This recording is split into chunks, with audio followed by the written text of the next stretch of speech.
The Niners have taken the early lead. Not a bad way to start it. And I think that was part of their script, because so many teams script their opening possessions, and whether it's just that possession or even...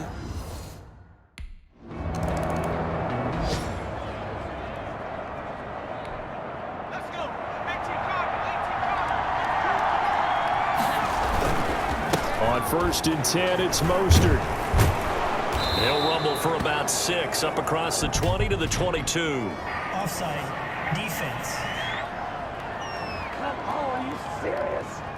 And that one was relatively easy to see. I noticed that from up here. Yeah, it doesn't take a whole lot, does it? Sometimes you get multiples. What I always love on these offsides is when each side points at the other. Hey, you did it. No, you did it. They deciphered that one correctly. Up past the 25 to the 26, a gain of 5. In a word, I would say productive, finding the end zone 3 different times. Is it possible that you're really underselling it? 3 touchdowns, just going to call it productive? What do you want? This guy had a nose for the end zone. He was good. Had a snoot full, didn't he? How about that? Big-time game. One thing that you're going to see from this offense is that they love the matchup with their wide receivers against this secondary. That one wasn't successful, but don't expect them to back away from attacking all game long. They'll try and run here with Mostert. And some space here. Taking it right down Broadway. And across the chalk into the end zone. It's a 49er touchdown. San Francisco.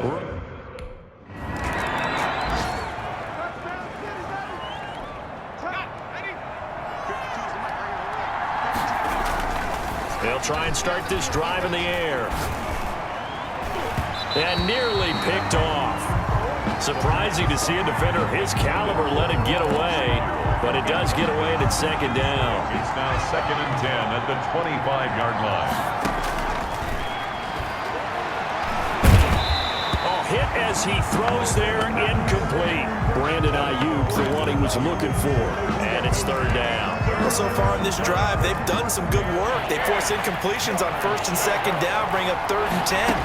That brings up the big question. Do they bring pressure, or do they play coverage on this down? And that will be incomplete. Intended for...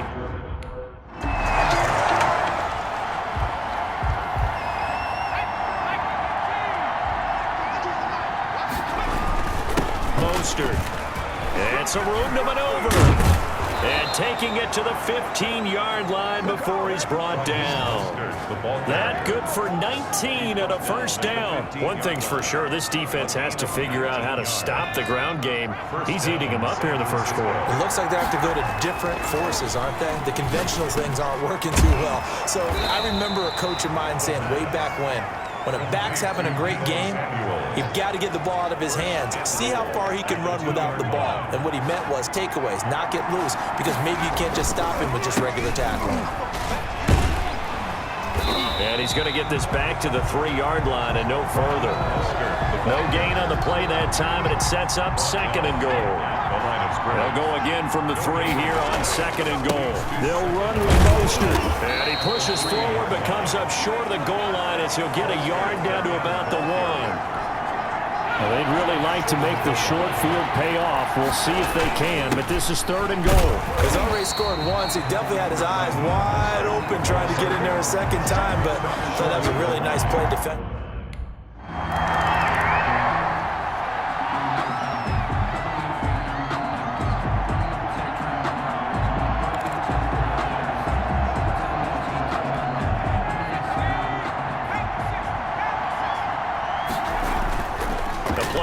Fake. They'll look to throw. That's going to be caught by Samuel. And he's got it past the 30 before he's hit and dropped. The drive starting play, a good one. Give him 19. So in the 2nd quarter, he's already up over 100 yards receiving now. And isn't 100 the magic number for a really good game for a receiver? So he's got a chance to really shatter that and have a profound effect on this game. Brandon Ayuk, the one he was looking for. That'll bring up 2nd down. He was covered by Jair Alexander. Now Mostert. Slipped one tackle, but no more as he's knocked to the deck behind the line of scrimmage. It'll go as a loss of a yard, so now they deal with 3rd and 11. And that's what I'd like to see out of this defense. A little fire, a little toughness. It hasn't been the best first half for them. They did do a nice job there, forcing a loss on that play. And that's going to wind up incomplete. However, we do have a flag down. Let's check in with our referee. This is unbelievable. Well, the crowd doesn't like that. Was going to bring up fourth. Now it's first. They don't like it at all, do they? It brings them back into it, but really not in a positive way. Now they're angry. That can jangle a team a little bit as well. Pass interference ruined that series of downs for them. 2 yards that time. A stark contrast from the big chunk on the previous play. The last run got a couple. Here's 2nd and 8.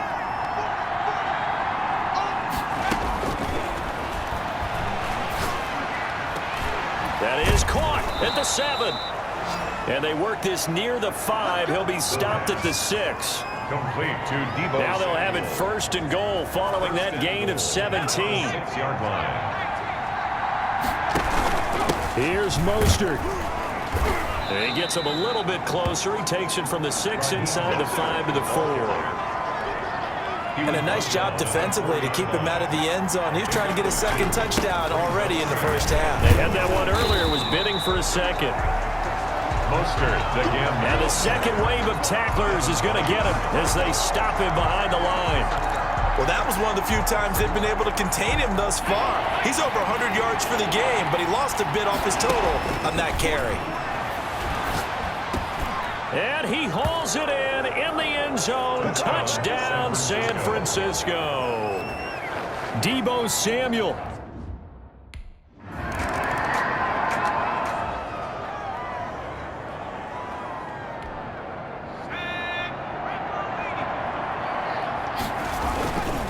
This is Mostert.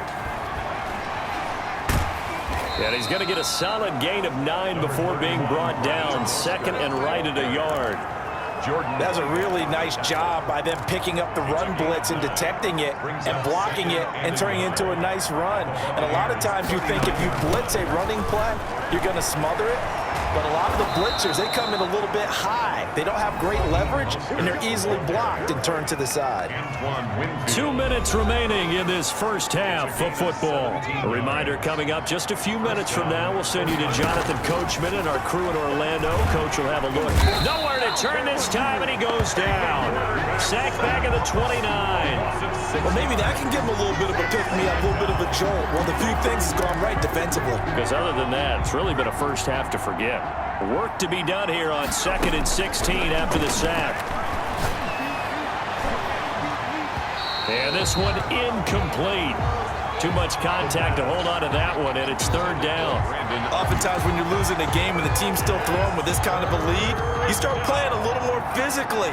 And they took that opportunity right there to be extremely physical and force that incompletion. Incomplete. He had his hands on it but couldn't pick it. But it's now...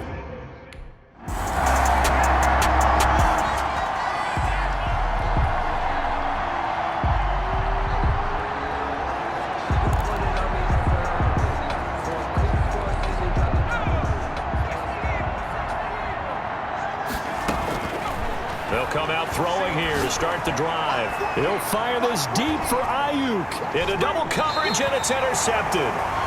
Picked off by Jair Alexander.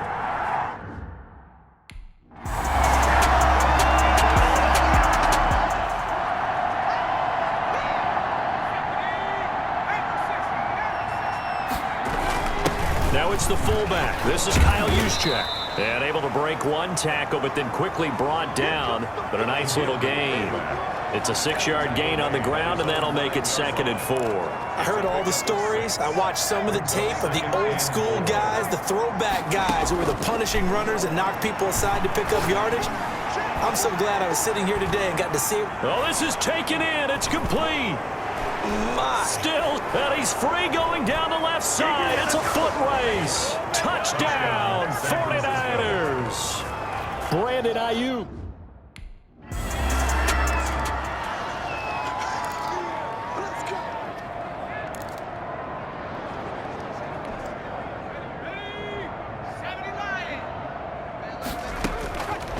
They'll come out throwing here on 1st down. He's going to let it go deep for the end zone and nearly picked it off. He had a chance to come down with that in the end zone, but it'll wind up just being incomplete. Covered by Antoine Winfield.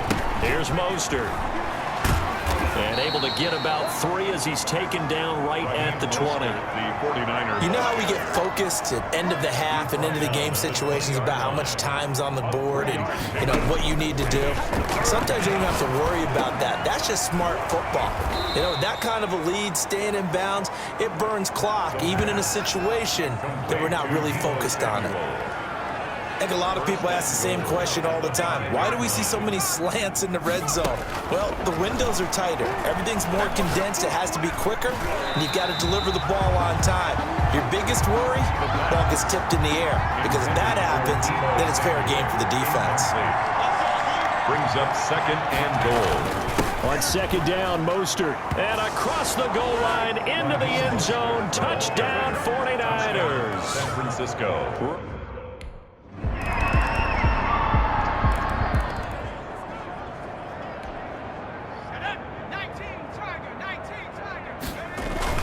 On the ground, it's Mostert to start the drive.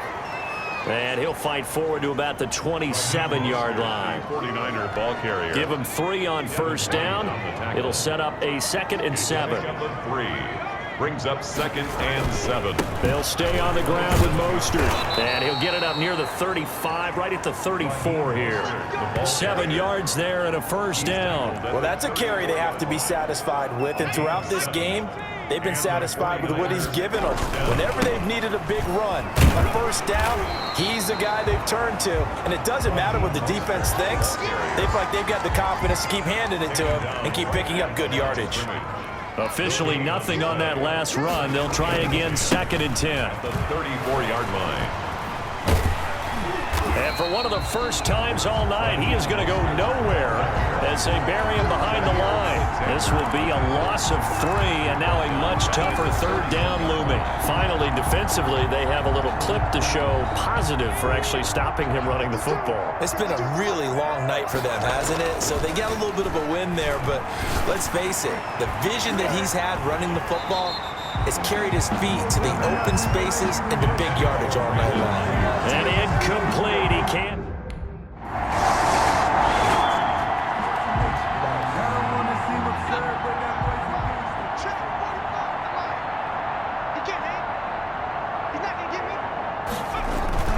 They'll start on the ground with Mostert.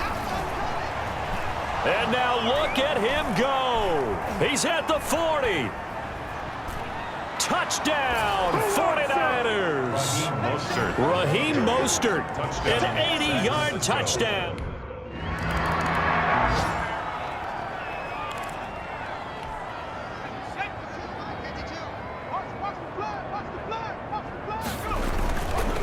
They'll try and run some clock here as they keep it on the ground. 3 yards on the pickup there, and it'll be 2nd down. Brandon, I've got to think this offensive line has got some smiles on its faces. And I know it sounds crazy, but they practiced for this back in training camp. They knew they'd be in situations where there'd be extra defenders in the box coming after them, trying to keep them from locking down a game. Right now, they want to show the world they're up to the challenge. 9 yards the pickup there, and it's a 1st down. And carries like that, that's how they're going to continue to salt this thing away here, Charles, in the 4th quarter. Yeah, how about that? A new set of downs. Clock continues to move. No better way to close out a game than to tap those mastodons you have up front and say, guys, keep pounding them. Let's keep the ball, keep their offense on the sidelines, and let's close this one out. No doubt those are the types of carries they're looking for here, Charles. The lead in the 4th quarter. This is when coaches that have a reliable running game, they breathe a little easier on the sidelines. Yeah, they love the idea that they can take the air out of the football at this point of the game. That means they're really counting on that offensive line, counting on the runners, taking care of the football. Because you're going to tell your quarterback, hey, no time to be a hero. We're not going to throw it here. And they are going to score again. Yet another touchdown as they just add to their totals.